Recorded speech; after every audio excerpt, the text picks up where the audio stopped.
Salut Kamaktavi, prépare-toi à un grand 8 historique. Imagine-toi les 100 derniers guerriers séminoles de Floride luttant contre environ 1500 soldats américains prêts à tout dans les marais. Les Séminoles sont presque anéantis, mais ils renaissent de leurs cendres pour bâtir un empire économique de 12 milliards de dollars, dont 6 casinos. Comment est-ce qu'ils ont survécu à la chasse aux sorcières généalogique, aux campagnes militaires les plus impitoyables de l'histoire américaine? Accroche-toi bien, cette vidéo va être riche en émotions.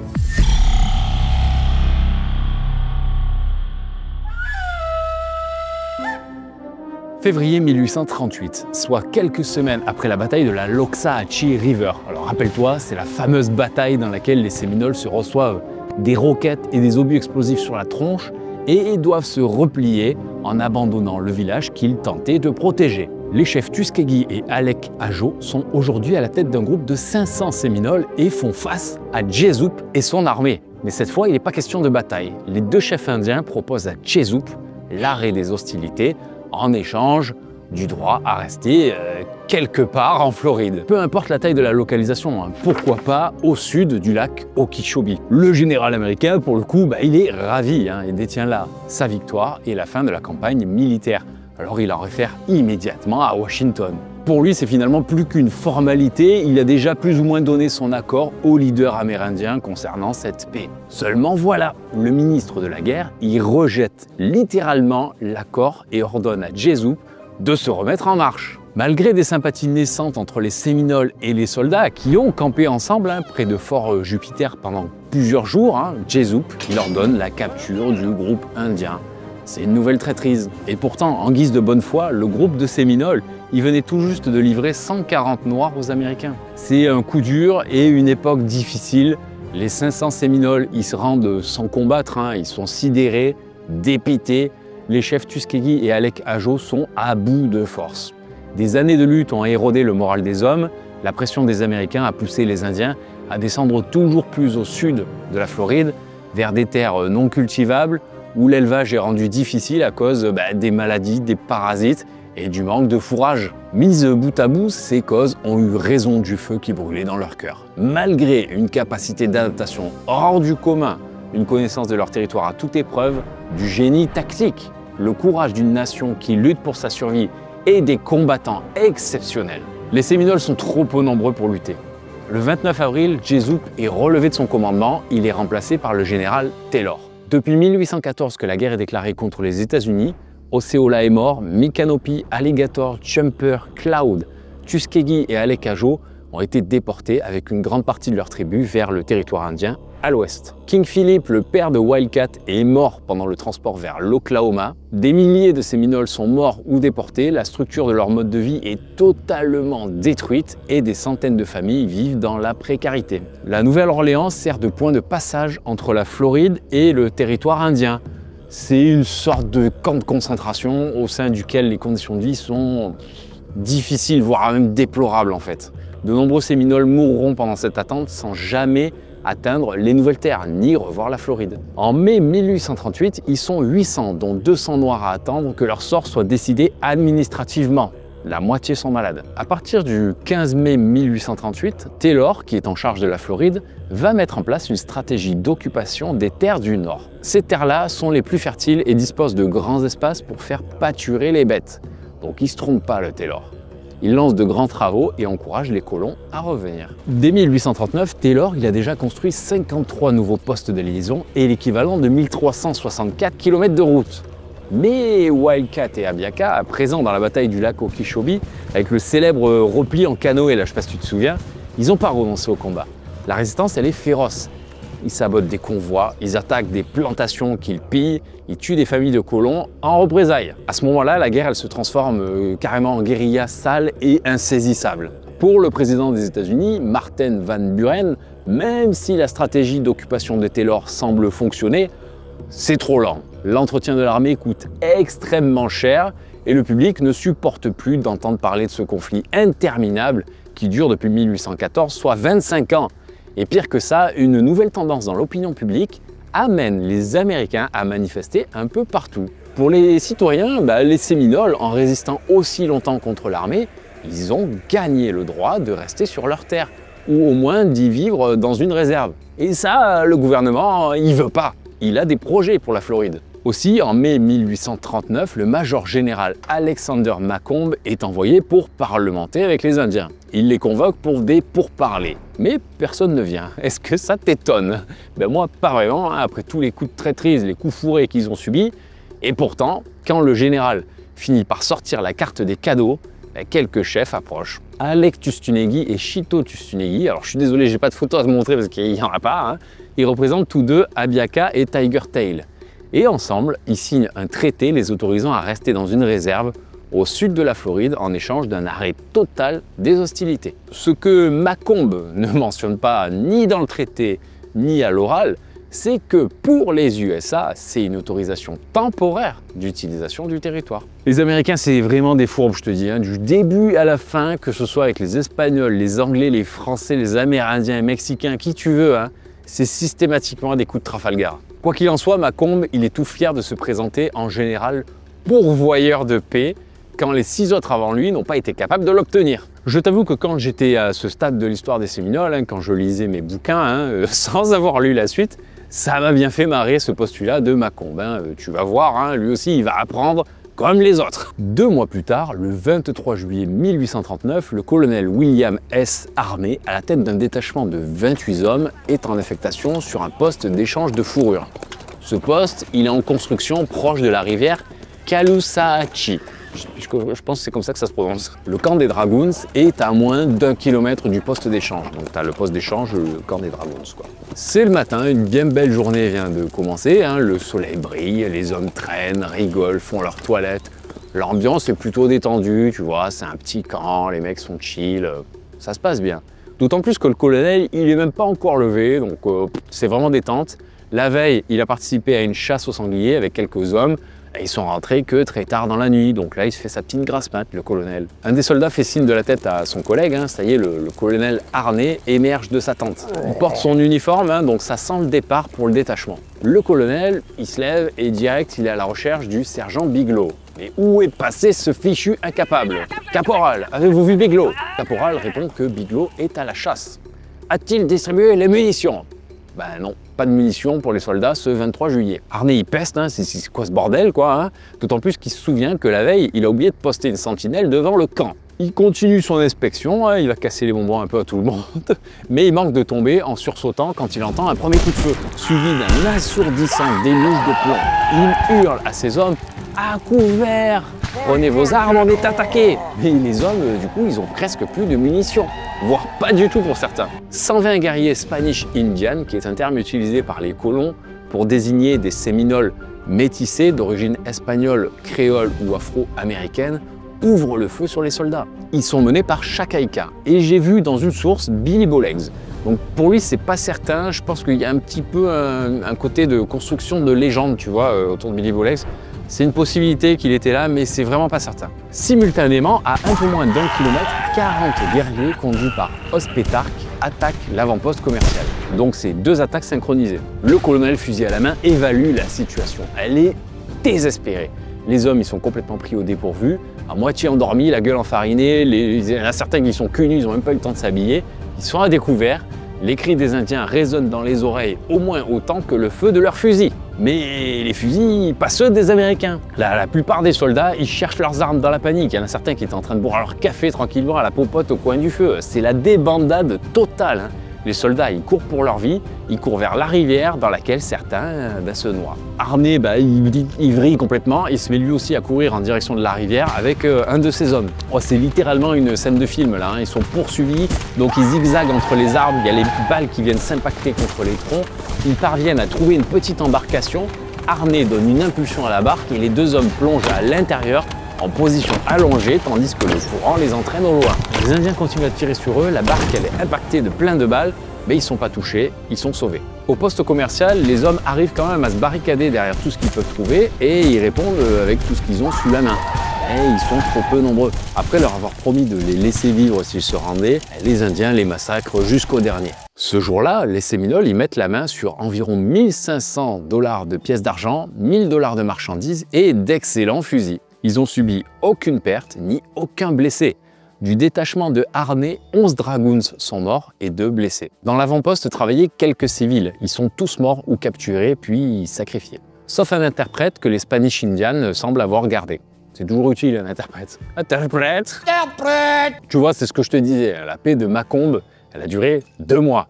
Comme les autres généraux avant lui, et comme de façon générale avec le gouvernement américain, il n'a pas compris que la signature de quelques chefs sur un traité ne faisait pas office d'engagement de la nation séminole dans son entièreté. Les Spanish Indians, ils n'étaient pas présents lors des débats et de la signature de la paix. Ils étaient donc libres d'engager les Américains. Cette attaque, elle a profondément choqué la Floride et la nation dans son ensemble. Ce qui pousse le gouverneur Richard Cole à envoyer le colonel Richard Fitzpatrick à Cuba. Quel rapport, tu me diras? Alors là, je te le donne en mille, hein, on rentre plus profondément dans la barbarie. Si tu as une idée de ce à quoi je fais allusion, écris-moi-le dans les commentaires maintenant, on va voir si tu as l'esprit aussi tordu que les Américains. Donc Fitzpatrick, il a pour mission d'acheter des chiens de sang. Il en achète 33 pour 151,72 $ l'un, ce qui est très cher pour l'époque. Hein. Un chien de sang, c'est un chien qui est dressé pour la recherche au sang, au pistage, quoi, tu vois, à la truffe, quoi. Ils ont été utilisés par les Américains pour traquer les esclaves en fuite, avec un certain succès.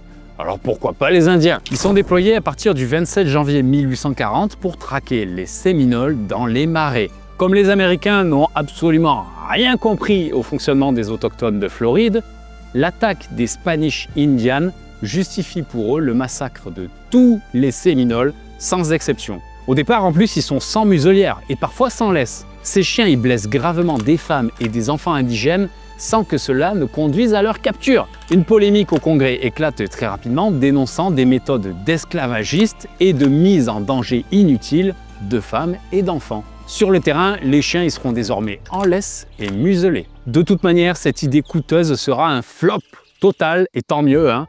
Les chiens sont incapables de suivre les Indiens dans les marais et font perdre plus de temps aux Américains qu'ils n'en gagneront. Sur un peu moins d'une année, ces 33 chiens ont permis la capture de, écoute-moi ça, de 2 Séminoles seulement. Mais quand même, il faut noter là le jusqu'au boutisme américain pour débusquer les derniers Séminoles en Floride. Le 5 mai 1840, le brigadier général Taylor, qui avait succédé à Jesup, est remplacé par le général Armistead. Lui, il est encore plus radical que Jesup, hein. Il pratique une politique de terre brûlée. En même temps, il reste que ça qui n'a pas été tenté, hein. Les soldats, ils cherchent spécifiquement les champs de maïs, les caches de nourriture et les brûlent systématiquement. Je ne sais pas si tu te souviens, dans une vidéo précédente, je t'ai parlé du modèle de guerre non conventionnel américain. Bon, ben là, on est en plein dedans, hein. Si je ne peux pas tuer mon ennemi, je tuerai ce qui le fait vivre. Comme ce sera le cas d'ailleurs dans les plaines, hein, plus tard avec le bison. D'autant plus que le sud de la Floride, dernier bastion des Séminoles, n'est vraiment pas un terrain propice à l'agriculture. Il est trop humide, trop acide, mais les Séminoles, ils n'ont pas le choix. Au risque d'être tués ou capturés, ils doivent absolument faire pousser des cultures plus au nord ou à défaut piller celles des colons pour pouvoir passer l'hiver. Armistead, qui commande alors 3400 hommes et 241 officiers, va créer des petits groupes de commandos qui vont se répartir dans la Floride. Il y a moins de 1000 Séminoles encore présents sur le territoire, dont une majorité de vieillards, de femmes et d'enfants, donc pas de nécessité d'une très grande armée. Il opte plutôt pour une stratégie de présence tout azimut qui vise à couvrir beaucoup de territoires en peu de temps, ce qui permet de brûler et capturer tout ce qu'il peut trouver. C'est un peu la misère pour lui quand même, parce que c'est la saison des pluies, les marais ils sont gorgés d'eau, les rivières sont torrentielles, c'est une calamité pour les déplacements de troupes et l'approvisionnement. Vers la fin de l'été, le colonel Harney charge un village séminole, capture tous ses occupants, dont la fille de Wildcat. De son côté, Wildcat attaque une compagnie shakespearienne en tournée, il tue 3 acteurs et vole l'ensemble des costumes de scène. Tu vas voir, ça va être une scène comique plus tard. Sur le seul mois de juillet suivant, c'est 14 soldats américains qui perdront la vie. Les Séminoles, ils sont proches de la défaite, hein, mais ils ne renoncent pas, même si les moyens commencent à manquer. Début décembre, Armistead veut venger l'attaque des Spanish Indians. Pour cela, il nomme le colonel Harney à la tête d'un commando de 90 hommes chargés de les retrouver. Ils sont guidés par un homme noir du nom de John. Cette fois-ci, Harney il déroge au code militaire en imposant à ses hommes de s'habiller comme des Séminoles. Il espère ainsi leurrer ses adversaires et pouvoir s'approcher suffisamment près pour ne pas les louper. Embarqués sur des canoës, ils naviguent depuis la rivière Miami jusqu'aux Everglades et ses marais. Les hommes font silence à mesure que les canoës progressent dans la mangrove au son des animaux et des clapotis de l'eau sur le bois. John, le guide, connaît le chemin, mais ça n'empêche pas de se perdre. Aucun problème, Armé capture une femme et son enfant, tous deux Séminoles, et menace la première de pendre le second, si elle n'indique pas la bonne route à suivre. Ce qu'elle refuse, bien entendu. Par chance, la mémoire revient à John et lentement mais sûrement, il arrive en vue de l'île sur laquelle se trouve le campement de Chacaïca et des Spanish Indians. Les soldats y débarquent lentement après avoir calé leur canoë sur la berge. Armé donne des ordres avec les mains. Les hommes, selon la configuration de la végétation en phase 2, s'abaissent ou s'allongent sur le sol pour progresser sans un bruit. Pendant ce temps, dans le camp, Chacaïca salue un de ses hommes et s'éloigne vers le bois. Il fait quelques pas et il entreprend de couper un tronc. C'est à ce moment-là qu'Armé lance l'assaut. Chacaïca entend quelques coups de feu. Armé de sa hache, il court vers le camp et il tombe nez à nez avec un soldat. Comprenant qu'il est trop tard, il lâche son arme. Il sourit, en mode « tu m'as eu quoi ?» Il tend les mains devant lui en guise de soumission. Le soldat qu'il a devant lui, c'est un mec qui est fatigué, qui est couvert de boue, qui est mal payé, qui est plein de piqûres de moustiques. Il porte une tenue inconfortable d'Indien. Il connaissait deux des hommes morts lors de l'attaque des 160 guerriers contre l'avant-poste.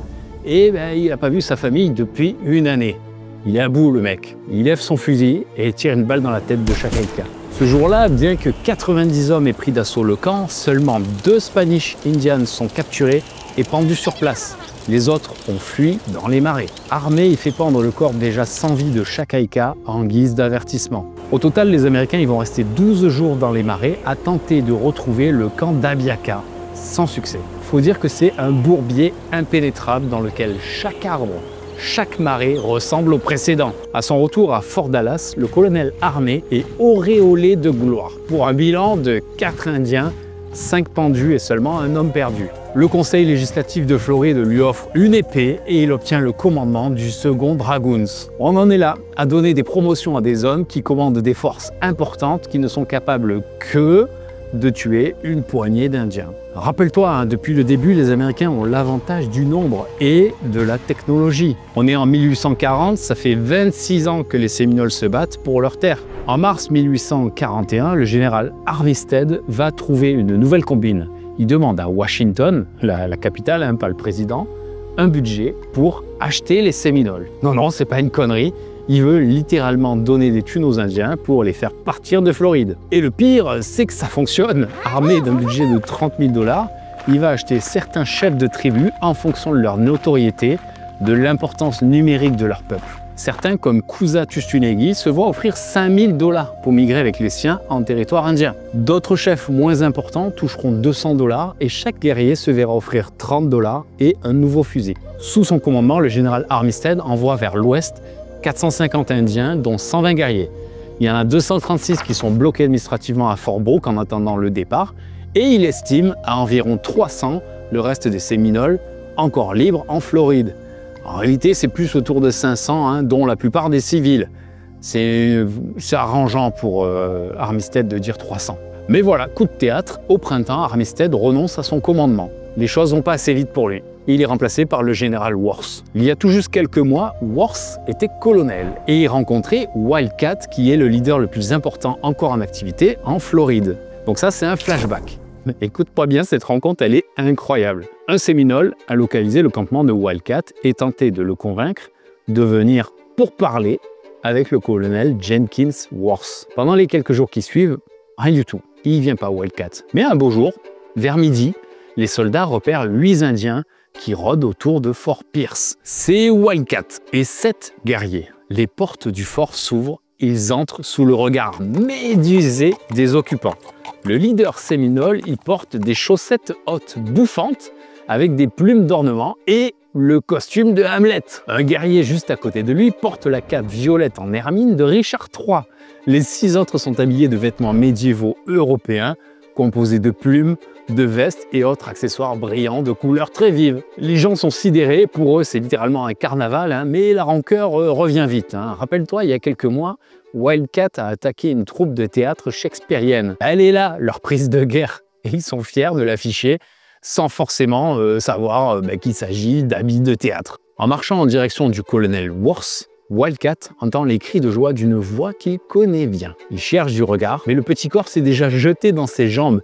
Il baisse les yeux et il voit sa fille, sa jeune fille. Il pose un genou à terre et la serre dans ses bras. Elle est toute fière de lui montrer les trésors qu'elle a pu trouver ici au camp.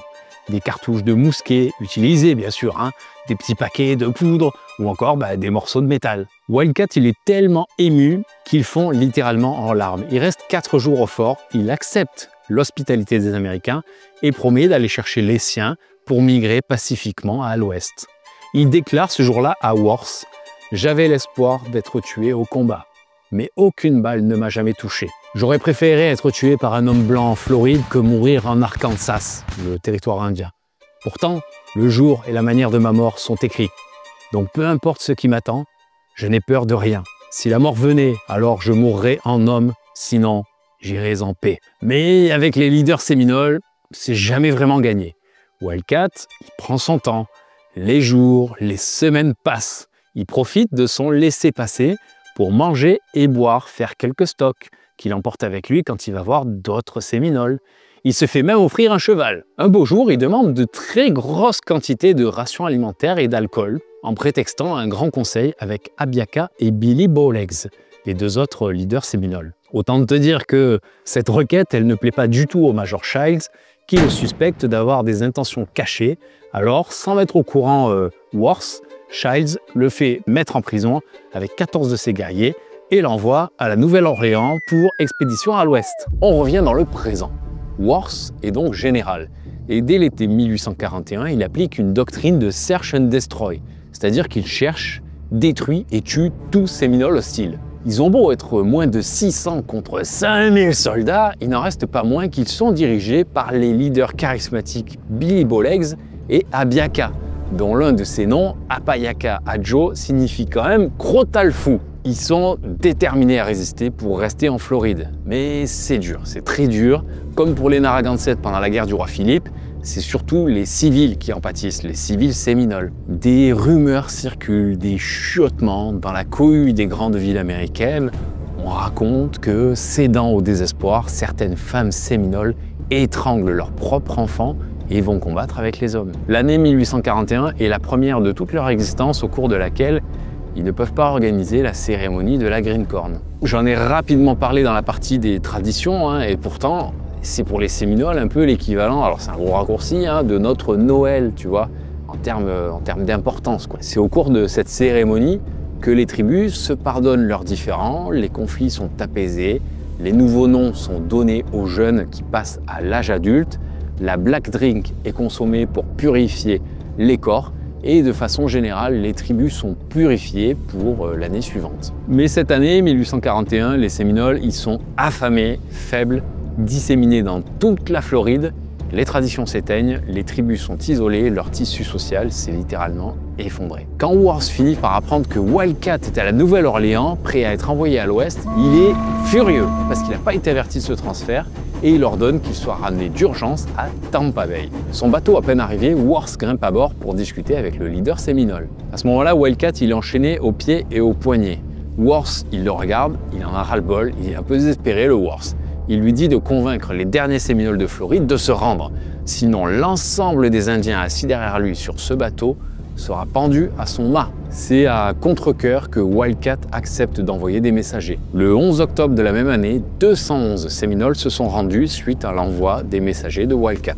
Tous sont transférés en territoire indien, Wildcat compris. Worth fait revenir de l'Ouest un chef séminole pour qu'il mette en avant les excellentes conditions de vie dont il bénéficie en territoire indien. Alors qu'en réalité, ils en ont même pas de territoire dédié. Les Séminoles du territoire de l'Ouest, ils vivent en transit sur le territoire Choctaw dans un premier temps, puis ils sont intégrés au territoire Creek. Et c'est uniquement en 1855 qu'ils obtiennent un territoire dédié aux Séminoles en Oklahoma. Mais bon, ce chef, il parvient quand même à convaincre 200 autres Séminoles dont Tiger Tail, queue de tigre, d'émigrer à l'ouest. En avril 1842, un affrontement fait une victime et 4 blessés côté américain et un mort pour un blessé côté séminole.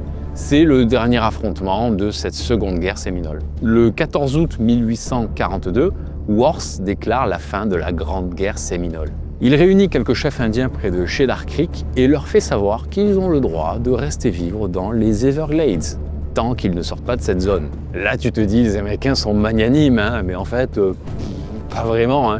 Le calcul, il est simple. Ça coûte beaucoup trop cher de maintenir des troupes pour traquer une petite poignée d'Indiens dans ces zones marécageuses inhospitalières. Et puis, sans le dire ouvertement, les Américains, ils pensent que de toute manière, ces gens vont lentement s'éteindre d'eux-mêmes. Ah oui, en parallèle, le Congrès y vote l'Armed Occupation Act, qui permet aux colons de plus de 18 ans, en échange de 5 ans de développement d'une surface au moins égale à 5 hectares et la construction d'une maison, de se voir offrir 64 hectares en Floride, et dans le reste des États-Unis d'ailleurs. L'idée, c'est de peupler la Floride de blancs pour pousser les derniers Indiens à partir d'eux-mêmes.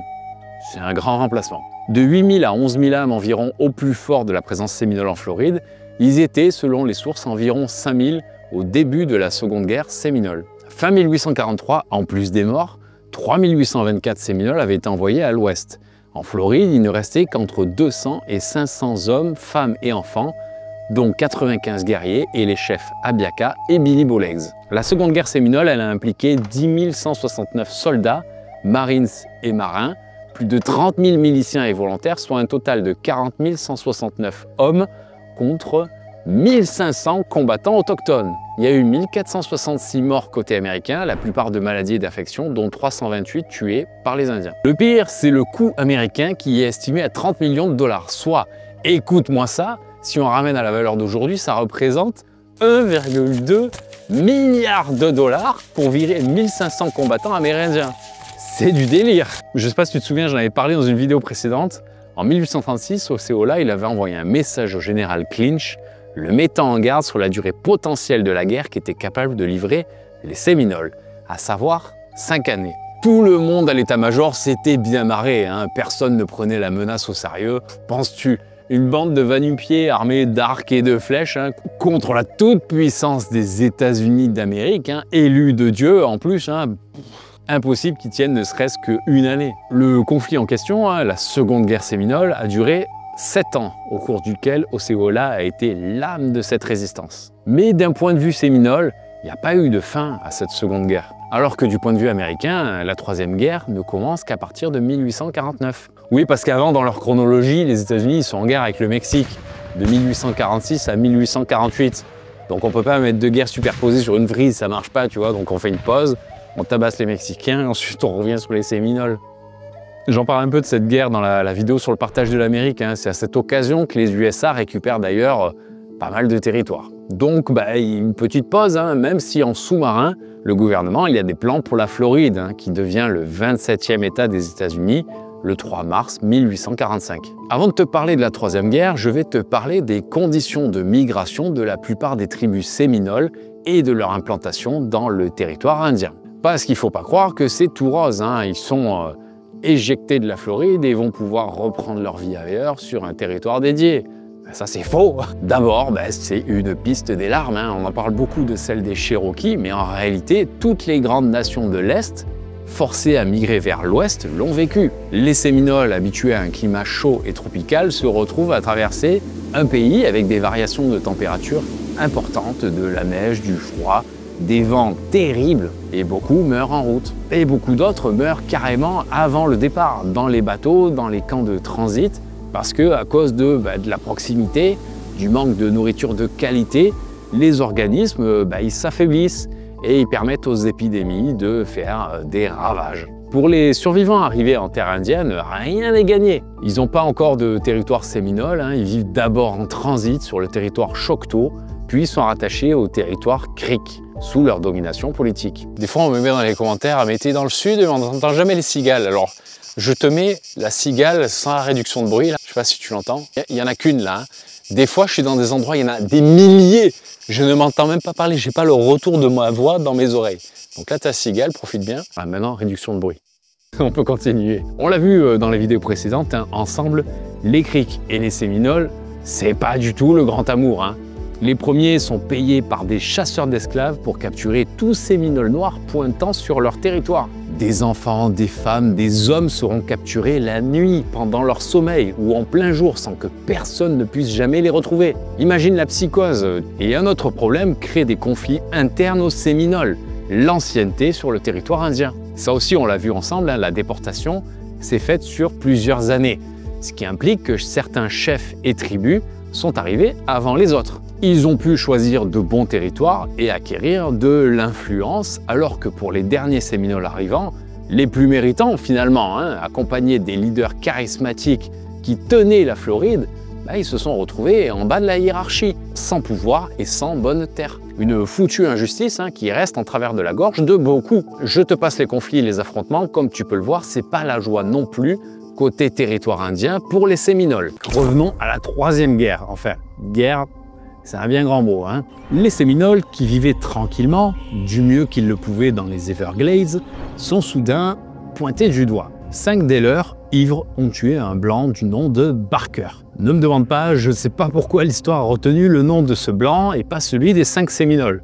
D'autant plus qu'ils ont tué 2 autres personnes qui tuaient un comptoir commercial. Si, en fait je sais, c'est les journaux de l'époque qui ont monté en épingle cette affaire. La propagande politique, l'influence avant l'influence. Comme on prépare une bonne chantilly avec quelques œufs, ils ont regardé monter la sauce, c'était du pain béni pour la Floride. La Seconde Guerre était finie depuis quelques années, le fameux « quoi qu'il en coûte » était terminé, hein, les pensions et rations alimentaires données par le gouvernement aux civils meurtris, c'était arrêté, c'était stoppé. Et donc il fallait un truc pour relancer l'économie locale, donner une sorte de coup de boost. En 1849, le département à la guerre à qui on a fini miroiter un soulèvement généralisé des Indiens, hein, les types ils sont tendus comme des strings, hein, ils réagissent et ils envoient 5 compagnies de soldats, soit environ 1500 hommes, sous le commandement du major général Twiggs. Le président Zachary Taylor, qui a combattu les Séminoles, est parfaitement conscient de la difficulté de les attaquer pour leur imposer la déportation. Il ordonne plutôt la surveillance au travers d'une ligne d'avant-poste le long de la frontière. Il fait transmettre le message suivant à Billy Bowlegs. Attention, sujet à caution, ce message, il y en a qui disent qu'il n'existe pas vraiment. À prendre avec des pincettes. Hein. Donc ça dirait, si les siens restent dans les limites de leur territoire et se tiennent tranquilles, ils ne seront jamais dérangés tant que je serai dans ce bureau. Le bureau ovale. Manque de chance, Taylor il meurt dans ce même bureau quelques mois plus tard. Inquiet de la tournure que prennent les choses et conscient que le meurtre de ces Blancs pourrait avoir des répercussions importantes, avec en plus la presse qui amplifie le truc, les Séminoles, qui ont promis d'être des voisins invisibles en échange du droit de rester en Floride, décident de prendre les choses en main. Par contre, pour eux, c'est un peu contre nature d'aller capturer l'un des leurs pour le livrer à des Blancs. Mais la situation impose des mesures exceptionnelles. Une chasse à l'homme géante est organisée pour mettre la main sur les 5 coupables de ces meurtres. Abiaka, âgé de 90 ans, ne fait pas le déplacement. Mais Billy Bowlegs, 40 ans, accompagné d'une délégation de 60 Séminoles, livre 3 des criminels et les 2 mains ensanglantées d'un 4e à Tampa Bay aux alentours de décembre 1849. Le général Twiggs leur explique que les troupes sont là en réaction aux actions de guerre des Séminoles et qu'ils doivent envisager de quitter la Floride. Asunwa, le porte-parole de la délégation, prend alors la parole et dit « Depuis des années, vous n'avez pas eu à vous plaindre de nous. Récemment, lorsque quelques mauvais hommes ont enfreint la loi, ce qu'aucun peuple ne peut empêcher, nous vous avons rencontrés et nous avons promis de vous donner satisfaction. Nous avons tué un des nôtres et nous vous en avons ramené 3 pour que vous puissiez les juger. Bientôt, nous livrerons le 5e. Il y a eu beaucoup de troubles et vous nous avez adressé beaucoup de reproches. Mais justice est faite et nous sommes là pour nous assurer que vous êtes satisfaits. Or, maintenant, vous nous demandez de nous exiler. Je ressens la chose comme si vous m'aviez tué aussi. Je ne m'en irai pas, et mon peuple non plus. Je n'ai pas besoin de temps pour y songer, car mon opinion est faite à ce sujet. Je ne m'attendais pas à un tel langage. Si tel avait été le cas, je n'aurais jamais veillé à ce que ces hommes vous soient remis. Billy Bowlegs, qui est présent lui aussi, s'avance. Il s'émane de lui quelque chose, une sorte de feu bouillonnant qui rappelle un peu la flamboyance d'Osceola en son temps. Il reprend les paroles d'Asunwa, mais de façon plus autoritaire, sans cacher sa volonté de reprendre férocement le combat contre les États-Unis si cela s'avérait nécessaire. Twiggs est vieux et intelligent. Il est réceptif à un argumentaire intelligible comme celui-là, d'autant plus qu'il constate de ses yeux la détermination inébranlable de ce peuple pourtant à 1 contre 1000. Il leur donne rendez-vous quelques mois plus tard. Le temps pour lui de faire venir une délégation qu'il a payé 1000 $ par tête depuis l'Ouest pour convaincre les derniers Séminoles d'immigrer. 1000 $ pour l'époque, c'est énorme. Ça représente le salaire d'un ouvrier sur plusieurs années. Ah oui, et je parle d'immigration parce qu'entre le moment du déploiement de Twiggs et 1851, les choses ont un peu évolué. Tout d'abord avec le statut d'État de la Floride. Ensuite, l'Armed Occupation Act, qui organise méticuleusement l'attribution du territoire sous forme de propriété privée. Et finalement, en 1850, mon préféré, le tout nouveau Swamp and Overflowed Land Act. Celui-là, il est exceptionnel parce qu'il permet légalement à tous les États de s'attribuer les terres fédérales, donc celles qui appartiennent aux USA, qui sont couvertes d'à plus de 50% d'eau et qui pourraient être drainées, asséchées et exploitées. C'est littéralement un cadeau des États-Unis aux États. Et les États à l'époque, ils fonctionnent un peu comme des entreprises, chacun cherchant à faire fructifier leurs propres ressources, cherchant à attirer les investisseurs et les colons. Autant te dire que ce cadeau du gouvernement transforme une bonne moitié sud de la Floride en paradis pour les hommes d'affaires en tout genre, qui planifient rapidement un nombre colossal de projets. Donc ça y est, c'est la course pour les États américains.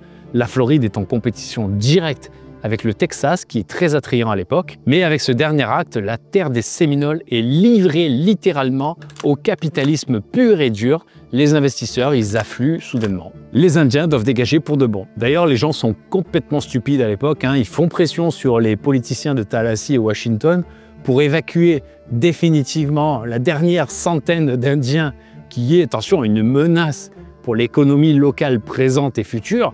Mais personne ne s'inquiète des insectes, des maladies, de l'humidité permanente et des ouragans. Une chaise longue et un étang avec des canards. Des canards! C'est con les canards, mais ça fait cossu. Le 12 avril 1850, Billy Bowlegs rencontre le capitaine Casey. Quelques mois plus tôt, le général Twiggs, avec un budget de 100 000 $, a tenté de séduire les derniers Séminoles réfractaires et quelques 60 Indiens acceptent de prendre l'argent pour partir à l'ouest. On parle de 500 $ par guerrier et 100 $ par femme et enfant. Bowlegs, lui, s'était vu proposer l'équivalent de 4 années d'un salaire de général, soit 5 000 $, mais il a refusé. Aujourd'hui, il est là pour dire au capitaine Casey que plus aucun Indien ne partira de Floride. L'argent ne servira plus. Conscient de ce point de friction, il propose de reculer la frontière de la réserve un peu plus au sud. Avec la mort du président Taylor, Millard Fillmore, on dirait le nom d'un personnage d'Harry Potter, il prend la tête du pays. Il est beaucoup moins tendre avec les Séminoles, d'autant plus que les Floridiens y font pression. Luther Blake est engagé par le Bureau des Affaires indiennes pour trouver une solution. Ce type, à l'époque, il avait réussi l'exploit de déporter l'ensemble des Creeks vers l'Alabama, le territoire indien, quoi. Alors pourquoi pas une petite poignée de Séminoles? Il s'affaire à trouver un angle d'attaque pour faire pression sur les Indiens. En 1852, il rencontre les Séminoles de Bowlegs et tente de négocier, mais rien n'y fait. Décidément, ces Indiens, ils ont la tête dure. Pourtant, Blake, il se croyait malin. Il avait amené avec lui, là, pour la négociation, le commandant en chef de la milice de Floride, en pensant intimider Bowlegs et ses hommes. La blague. Je n'ai pas passé par le feu et la mort pour échanger des paroles malhonnêtes avec un vil serpent. Une autre délégation venue de l'Ouest est convoquée par Blake. Mais Bowlegs, il veut juste pas les rencontrer et il menace de les abattre s'ils rentrent sur son territoire. Foutez le camp de chez moi. Dans une impasse, Billy Bowlegs, il décide d'amasser ce qu'il peut trouver de valeur pour entreprendre de payer un voyage vers Washington et rencontrer directement le président des États-Unis. La délégation de 6 leaders séminoles part de Tampa Bay le 31 juillet 1852 et arrive à New York le 11 septembre de la même année. Ils sont une véritable attraction pour les New-Yorkais, mais les Indiens sont déterminés, ils ont leur objectif, c'est rejoindre Washington. Aussi, ils se dirigent vers la gare et prennent le train. Ils finissent par rencontrer le président Fillmore, le secrétaire de la guerre et de la marine et le responsable du bureau des affaires indiennes. C'est de la politique, tout le monde est extrêmement cordial, mais au bout du compte, le président, il est inflexible sur l'avenir des Séminoles. Bowlegs, lui, il fait un peu ce qu'il peut, mais finalement, il finit par dire ce que le président veut entendre et il rentre en Floride après avoir gaspillé du temps, de l'énergie et beaucoup d'argent. En mai 1854, le secrétaire de la guerre, Jefferson Davis, en a ras-le-bol. Les discussions ne mènent à rien, le statu quo a duré trop longtemps. Il ordonne que les Blancs n'achètent plus de produits aux Séminoles et interdit la vente de biens aux Indiens. Et en parallèle, le département de l'Intérieur est poussé à accélérer et prioriser les ventes de terres susceptibles de réduire le territoire des Séminoles. On voit ici encore une fois l'évolution des méthodes américaines pour parvenir à son objectif. L'arsenal juridique et légal qu'elle a créé lui permet de justifier n'importe quelle action devant les Indiens. On assiste ici aux prémices de cette guerre irrégulière qui impactera quelques années plus tard les autres nations indiennes, dont celle des plaines. Jusqu'en 1855, les routes se déploient, la Floride est cartographiée, des entrepôts sont construits pour exploiter la nature, des colons implantent et développent des fermes. Le colonel Brown, à la tête de Fort Myers, en charge de la déportation des Séminoles, écrit au secrétaire de la guerre Jefferson Davis à quel point le sud de la Floride est sans intérêt pour les hommes blancs, inexploitable et qu'à contrario, cette zone est parfaite pour le mode de vie des Séminoles. Enfin, un homme sensé. Il lui explique à quel point les Séminoles vivent paisiblement et ne veulent que la paix avec les Blancs. Mais Jefferson Davis, il s'en moque. Et puis, il ne faut pas déconner, hein, il a sa carrière à développer, le type. Ce qui devait arriver arriva. Un matin, une bande de Séminoles ouvre le feu sur un petit groupe de soldats en plein déjeuner. Plusieurs d'entre eux sont tués ou gravement blessés. Personne ne sait pourquoi cette attaque a eu lieu. Certaines rumeurs disent que Bowlegs a voulu se venger de soldats qui auraient détruit ses cultures de bananiers, mais finalement, ni lui ni Abiaka n'auraient autorisé cette attaque. Pour Jefferson Davis, le secrétaire à la guerre, c'est parfait. Il déclare la troisième guerre séminole ouverte.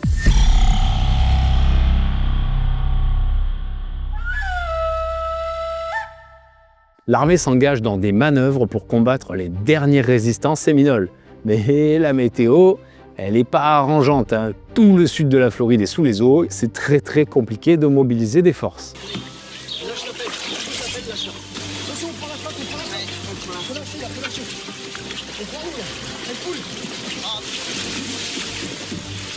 Pour éviter de retarder d'une nouvelle année la déportation complète des Indiens, le département de la guerre offre une prime de 100 $ à 500 $ pour tous Séminoles capturés vivants ou forcés à immigrer. Non mais tu te rends compte un peu du délire?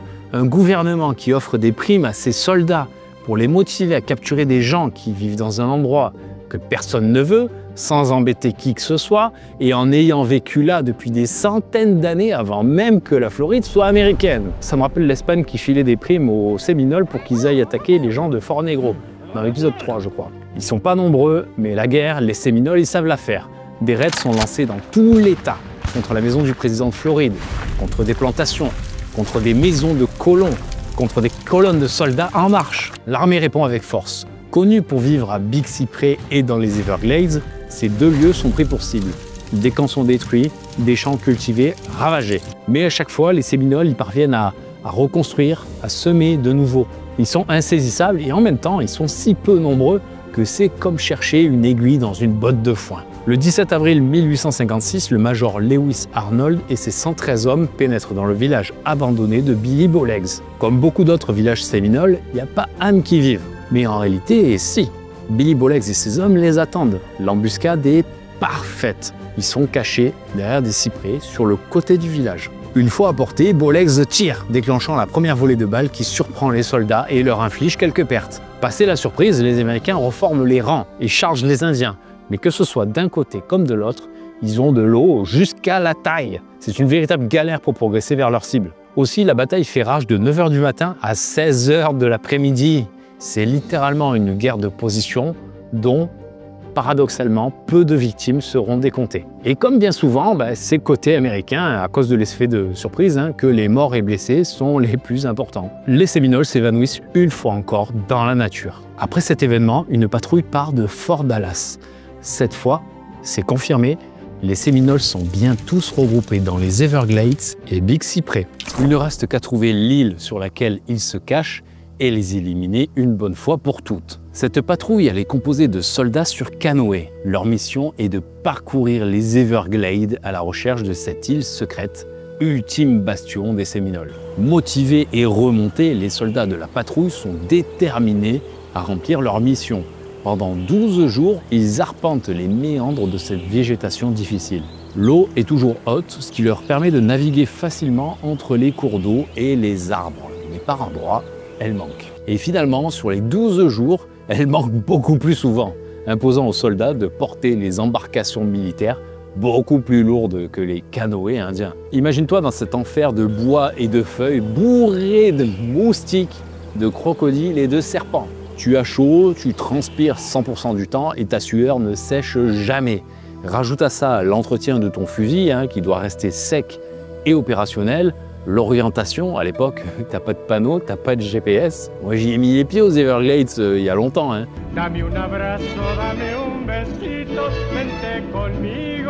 Je te garantis que c'est compliqué. Il y a vraiment tout qui se ressemble. Quand tu connais pas, tu connais pas quoi. Pour couronner le tout, tu navigues 15 minutes, puis tu portes le canoë pendant 30 minutes, tu renavigues 15 minutes, puis galère à passer la végétation, canoë sur l'épaule pendant encore 40 minutes.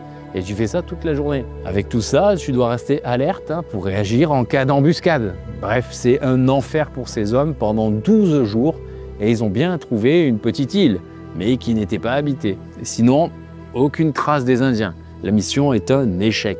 Les Séminoles sont introuvables. Pourtant, des maisons continuent d'être brûlées par des Séminoles. Des cultivateurs sont tués. La question de déserter leurs exploitations est sur les lèvres de beaucoup de colons, pour qui risquer d'être tué par les Indiens au printemps ou affronter la faim en hiver par manque de culture est un dilemme insolvable. Souvent, les hommes y restent, mais ils envoient leur famille plus au nord, vers des États plus calmes que la Floride. Pourtant, fin 1856, les affrontements ont pratiquement cessé. Les Séminoles n'attaquent plus, uniquement si les soldats s'approchent trop des campements pour les en détourner. Bolegs et Abiaka, ils ont compris que pour la survie de leur peuple, ils doivent absolument éviter de combattre l'armée. La stratégie d'évasion des Indiens contrecarre totalement les plans des Américains qui cherchent la fameuse bataille finale. Au lieu de ça, ils ont l'impression de poursuivre une tribu de fantômes. Et rapidement, des histoires courent, des légendes se forment. Les hommes, les Américains, ils commencent à être anxieux dans la forêt. Et la vérité, c'est que les Séminoles ne disposaient pas de ce fameux ultime bastion invisible et imprenable. Non, à la place, ils étaient tout le temps en mouvement, souvent affamés et forcés à dormir dans des endroits tellement inhospitaliers qu'aucun général n'envisagerait d'y envoyer des hommes. Et à ce moment-là, ils sont un peu comme les Wampanoag à la fin de la guerre du roi Philippe. Tu te souviens quand je te parlais du découpage des réserves dans le territoire indien? Bon, à l'époque du traité avec les Séminoles, les États-Unis, ils n'avaient pas souhaité créer de territoire dédié pour les Indiens de Floride, parce que cela aurait coûté un peu d'argent en plus pour créer une agence séminole indépendante. Et ça, tu vois, c'est un exemple fou de fausses économies. Tu vois, le truc, il aurait coûté peut-être, allez, à la louche 100 000 $ qu'ils ont voulu gratter. Conclusion, uniquement pour la Seconde Guerre séminole, le coût est estimé à 30 millions $. Tout ça pour finalement le faire maintenant. Ils acceptent du coup de dissocier la réserve Creeks de celle des Séminoles. À leur disposition, ils auront 810 000 hectares, 100 000 € pour les frais d'installation et 500 000 $ de dépôt dans un trust qui fera office un peu de trésorerie à condition que l'ensemble des Séminoles de Floride migrent. Mais pas de nouvelles des Séminoles de Floride. En discussion avec les instances qui pensaient avoir réglé le problème, le général Harney est encouragé à préparer sa nouvelle campagne militaire pour écraser les Indiens avec fermeté. Mais Harney, qui commence à bien connaître la région et ses habitants, n'est pas du tout d'accord avec sa hiérarchie. Que Billy Bolegs soit déporté ou tué est une nécessité, c'est une évidence. En revanche, Abiaka n'est pas un danger pour les Blancs. Il vient d'avoir 96 ans, c'est un homme vieux qui ne prend plus part au combat et il n'approuve pas non plus les raids depuis très longtemps. Harney, il pense que ce leader, il pourrait servir de levier. Il pense qu'il pourrait rester en Floride dans une toute petite réserve s'il pouvait aider à convaincre les autres Séminoles de quitter la Floride. Il en est si convaincu qu'il en fait la demande au secrétaire à la guerre qui accepte. Pendant ce temps-là, l'armée elle continue de traquer les Séminoles partout dans le sud de la Floride. Elle parvient à en débusquer, souvent des jeunes entre 10 et 18 ans en train de pêcher ou chasser qui sont abattus ou capturés. Cette pression sur la jeunesse des Séminoles est terrible parce qu'ils ont depuis peu un rôle crucial dans l'approvisionnement alimentaire des bandes en mouvement permanent. Heureusement que le climat social des États-Unis se dégrade à ce moment-là, hein. Déjà, il y a les prémices de ce qui deviendra bientôt la guerre civile américaine.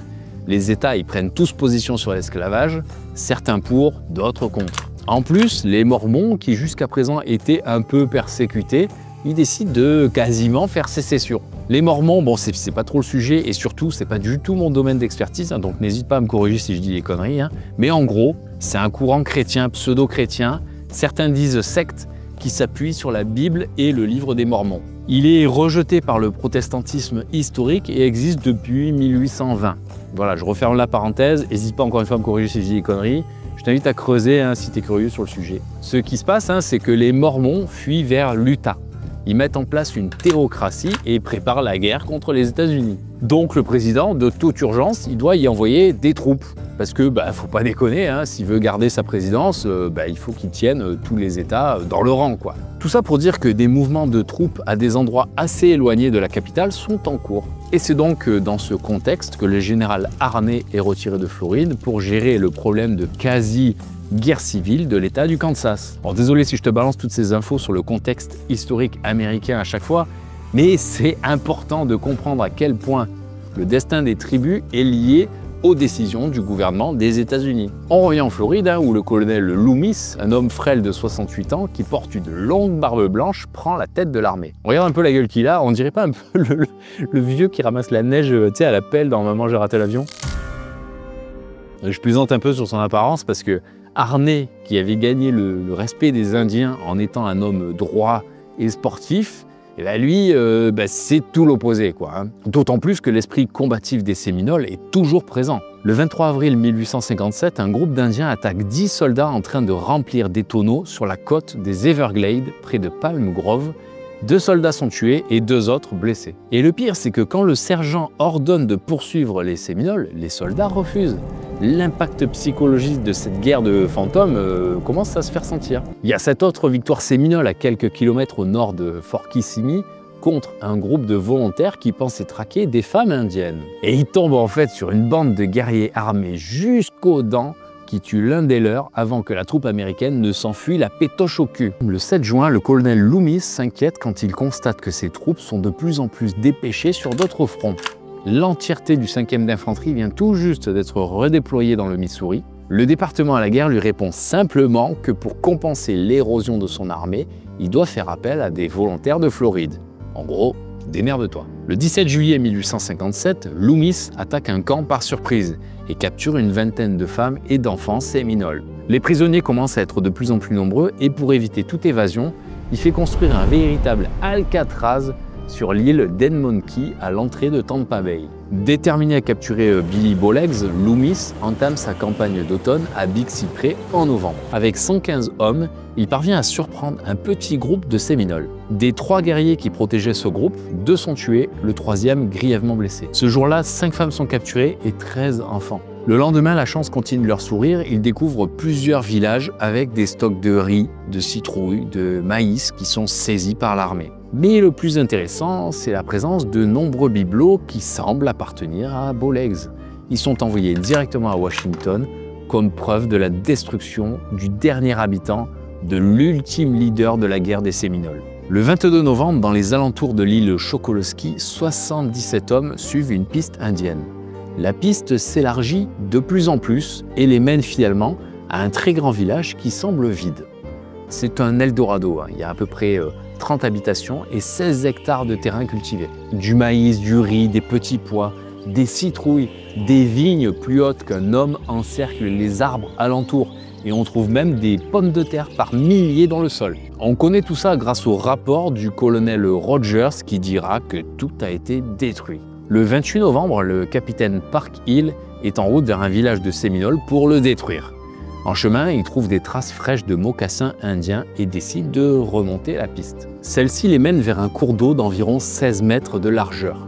Lui et ses 30 hommes entreprennent de le traverser. Seulement voilà, en embuscade dans les cyprès de l'autre côté de la rivière, un groupe de guerriers séminoles ouvre le feu, tuant sur le coup Park Hill et blessant 5 autres soldats avant de disparaître. Je t'invite à ouvrir la page Wikipédia de la 3e guerre séminole et tu verras qu'elle est très courte. Alors qu'en fait, Même à 1 contre 1000, les Séminoles ont systématiquement rendu coup pour coup aux Américains. Je trouve que l'attitude des Amérindiens dans cette guerre est encore plus héroïque que pour les précédentes parce qu'ils sont à bout de force et ils donnent tout pour leur droit à rester sur la terre de leurs ancêtres. Mais les chances de gagner se réduisent chaque jour.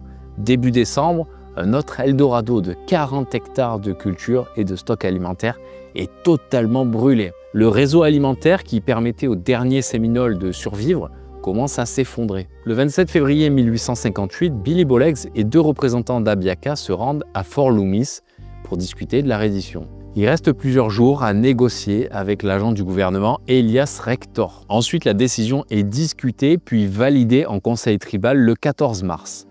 Et c'est le 27 mars que Billy Bowlegs revient annoncer au gouvernement américain que la guerre de 46 ans avec les Séminoles est terminée. Bowlegs accepte de partir vers l'ouest avec les siens. Mais les tribus sont tellement fractionnées et éclatées dans toute la Floride que certains n'ont pas l'information ou ne sont pas retrouvés, alors qu'elles auraient potentiellement suivi Bowlegs. Le 7 mai, le bateau à vapeur contenant Billy Bowlegs et 164 Séminoles quitte l'ancienne île prison d'Egmont Key en direction du nouveau territoire indien. Comme une dernière boutade de l'histoire, le bateau en question porte le nom de Nuage Gris, comme si l'avenir de ce peuple était maintenant compromis. Abiaka reste en Floride avec un peu moins de 250 Séminoles. Il a fait dire à ses représentants que la paix était faite, mais qu'il ne partirait jamais, peu importe les menaces et les traitements. Il meurt 2 ans plus tard à l'âge de 100 ans. Les 4000 Séminoles qui vivent en Floride aujourd'hui sont les descendants de ces braves guerriers, hommes et femmes, qui sont restés avec Abiaka après 46 ans de guerre et d'oppression au cours desquels la nation séminole n'a jamais demandé la paix. Et c'est pourquoi ils ont gagné le droit aujourd'hui de s'appeler le peuple invaincu.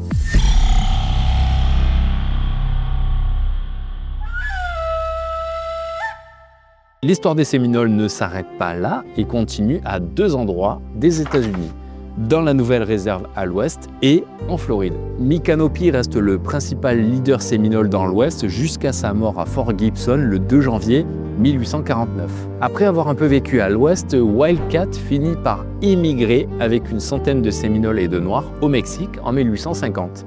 Il lutte activement contre les raids Apaches et Comanches, ce que le gouvernement du Mexique récompense par une terre pour leur colonie proche de San Fernando de Rosas. Il meurt 6 ans plus tard de la variole à l'âge de 47 ans, soit 14 ans après avoir quitté la Floride. Billy Bowlegs en Oklahoma, c'est un symbole de cause perdue, déraciné et absorbé dans un exil sans gloire. Il se heurte à des tensions internes entre anciens exilés, factions pro-confédérées et nouveaux arrivants traumatisés. Privé de son territoire, de son autorité réelle, rongé par l'amertume, Bowlegs n'y trouvera jamais sa place. Il meurt peu après son arrivée, aux alentours de 1859, il avait 49 ans. Quelques années après sa mort, c'est un autre Billy Bowlegs, un homonyme, qui émerge comme figure influente chez les Séminoles d'Oklahoma. Devenu riche et propriétaire terrien, il s'inscrit dans l'élite politique tribale. En 1861, les Séminoles comme les Creeks, Choctaw et Cherokee signent un traité d'alliance avec la Confédération sudiste, négocié par le général Albert Pike. Ce nouvel ordre politique entraîne une partie des jeunes guerriers séminoles et certains afro-séminoles à combattre aux côtés des troupes pro-esclavagistes de la Confédération dans l'espoir de préserver leur autonomie tribale et leurs terres. D'autant plus que Bowlegs, comme beaucoup d'autres Amérindiens du territoire indien, possède des esclaves noirs issus des communautés marronnes ou afro-américaines. John Jumper, l'ancien chef charismatique de la Seconde Guerre séminole, est lui aussi à la tête de plantations d'esclaves. C'est donc naturellement qu'il s'engage lors de la guerre civile pour les troupes confédérées qui veulent maintenir l'esclavagisme. Et hélas, ils sont du mauvais côté de l'histoire. La défaite de la Confédération entraîne la chute politique de John Jumper. Ils sont gris, comme nous, confédérés. On va les saluer et après on se tire. Ouah! Ouah! Vive la Confédération! En 1865, il est remplacé par un chef pro-Union reconnu par les États-Unis. L'année suivante, en 1866, la nation séminole est contrainte de signer un nouveau traité de paix. Ce traité, il impose la libération de tous les esclaves afro-américains et leur intégration comme citoyens tribaux s'ils choisissent de rester dans le territoire indien. Jumper y meurt le 21 septembre 1896 à l'âge de 76 ans. Aujourd'hui, les Séminoles sont répartis en 3 entités tribales reconnues fédéralement. La Seminole Nation of Oklahoma, qui compte environ 15 572 membres enregistrés. La Seminole Tribe of Florida, avec 4 000 membres enregistrés. Et enfin, la Miccosukee Tribe of Indian of Florida, qui, bien que distincte, est étroitement liée aux Séminoles de Floride et compte environ 400 membres enregistrés. En additionnant tous ces chiffres, on arrive à une population séminole estimée à environ 20 000 personnes aux États-Unis. Donc oui, on peut dire que les Séminoles ont non seulement survécu, mais qu'ils ont en plus prospéré. En Floride, ils ont commencé dans les années 1920 par des spectacles d'alligators qui étaient finalement un prétexte pour vendre de l'artisanat aux touristes, mais avec de faibles revenus et surtout une saisonnalité dans l'activité. Puis en 1979, ils ouvrent le premier bingo tribal séminole, qui pouvait offrir des gains plus élevés que ne l'autorisait la loi de Floride, grâce à leur statut juridique de nation amérindienne. Alors bien sûr, très vite, les États ils vont péter les plombs, ils vont pousser une gueulante, mais la Cour suprême va statuer en faveur des premiers peuples. Et c'est un cas californien qui va créer un précédent, suivi en échange d'un peu de régulation bien sûr, de l'Indian Gaming Regulatory Act. Alors je ne rentre pas dans les détails, mais ça permet aux peuples autochtones de mieux se développer économiquement. Et pour les Séminoles de Floride, ça a super bien fonctionné. Aujourd'hui, ils exploitent 6 casinos, dont le célèbre Seminole Hard Rock Hotel and Casino Hollywood, une véritable forteresse économique qui, à elle seule, génère des centaines de millions de dollars chaque année. Leur casino représente 90% des revenus de la nation de Floride, un pilier financier colossal qui assure à la fois autonomie et influence. Mais ils ne se sont pas arrêtés là, ils ont su diversifier intelligemment leurs activités. Commerce de tabac, tourisme, agriculture, immobilier et même élevage de bétail. Et pendant un temps, ils ont frappé un grand coup stratégique avec l'acquisition de la chaîne Hard Rock International en 2006 pour près de 1 milliard de dollars. Et c'est la première fois qu'une nation amérindienne rachetait une marque mondiale. Même si on peut se poser des questions sur la rentabilité actuelle ou une éventuelle revente d'actifs, ce moment-là, il a marqué un tournant symbolique. Les Séminoles jouaient désormais dans la cour des grands. Quant aux Séminoles d'Oklahoma, ils opèrent 3 casinos. Bref, on parle ici d'une nation qui a su transformer les cendres de la déportation et de la guerre en un empire économique. Leur trajectoire, c'est une leçon de résilience, de stratégie et surtout d'adaptation fulgurante au code du capitalisme moderne.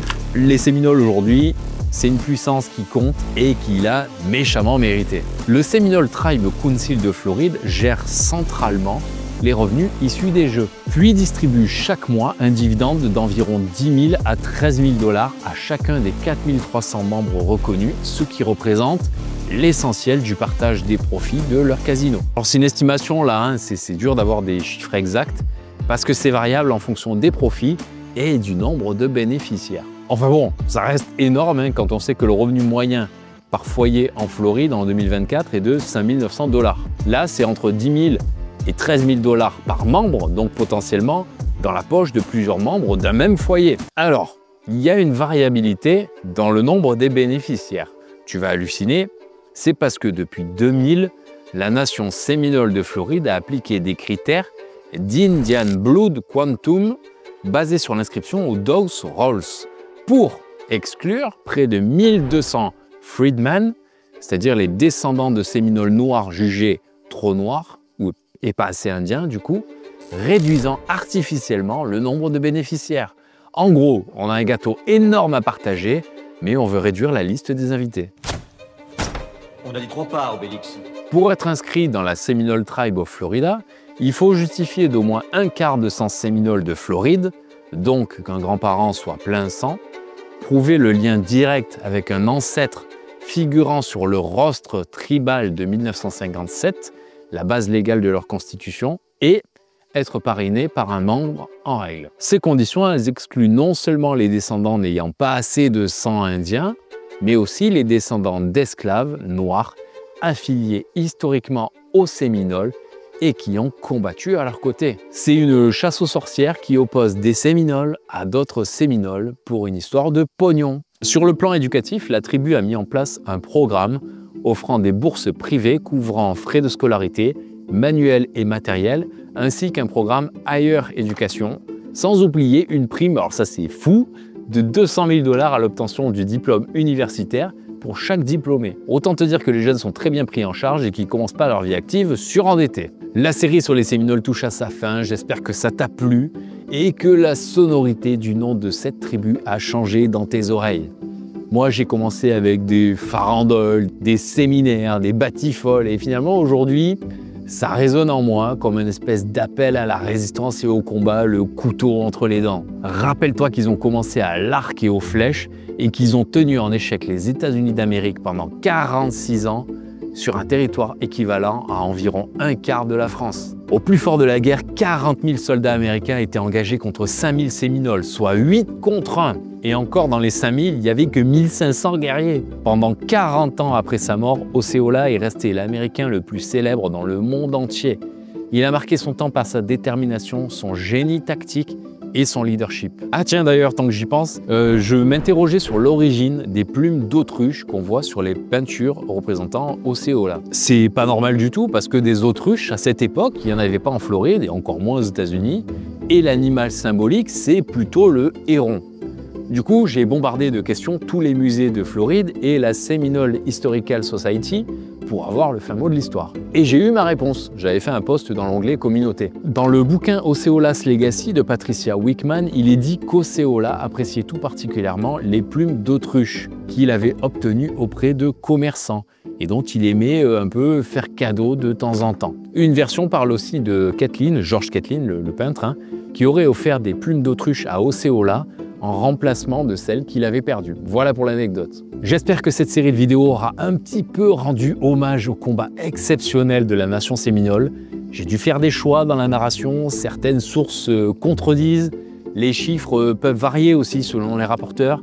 C'était pas facile. Quant au nom des Amérindiens, j'ai fait en sorte de garder les plus connus. Certains d'entre eux, comme Abiaka par exemple, ils en ont une dizaine de différents. Donc il faut vraiment être vigilant si tu lis des livres sur le sujet, ça peut varier et souvent tu n'es pas vraiment prévenu pendant la lecture. Des fois tu ne sais pas de qui ça parle. D'autant plus que certains livres, même des trucs anciens, ils inventent des orthographes ou créent des amalgames, comme les deux Billy Bowlegs, souvent rassemblés en une seule personne. Dans tous les cas, comme d'hab, je te laisse dans la description l'ensemble des sources qui ont permis de faire ces vidéos.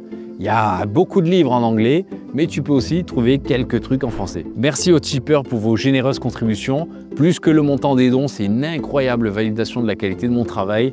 Merci aux abonnés premium. Sur YouTube, c'est un peu le canal d'aide qui pousse le plus la chaîne, puisqu'il est très important pour YouTube dans l'appréciation des contenus d'un créateur, quoi. Et enfin, merci à cette tribu incroyable que tu fais vivre chaque jour par tes remarques, tes apports, tes contradictions et plus important que tout, ta passion des clans et tribus. J'ai commencé la chaîne avec la série des Séminoles en me disant qu'en France, jamais personne ne regardait une vidéo sur les Séminoles. Je pensais rencontrer une dizaine de personnes super sympas avec qui je pourrais échanger sur un sujet de niche comme les tribus amérindiennes et en plus les Séminoles, je veux dire, c'est pas les Amérindiens des plaines. Et là, on se retrouve 12 000 sur la chaîne à discuter, à s'échanger des infos, des trucs à se corriger, C'est trop bien, c'est un régal. Merci, merci. Si tu connais pas Clans et Tribus, c'est une chaîne d'histoire qui parle des peuples autochtones à travers le monde. Ici, on parle des petits groupes d'hommes et de femmes qui accomplissent l'impossible et changent parfois le cours de l'histoire. Sur ce, il est temps de tirer ma révérence. Je te dis à la prochaine. Ciao.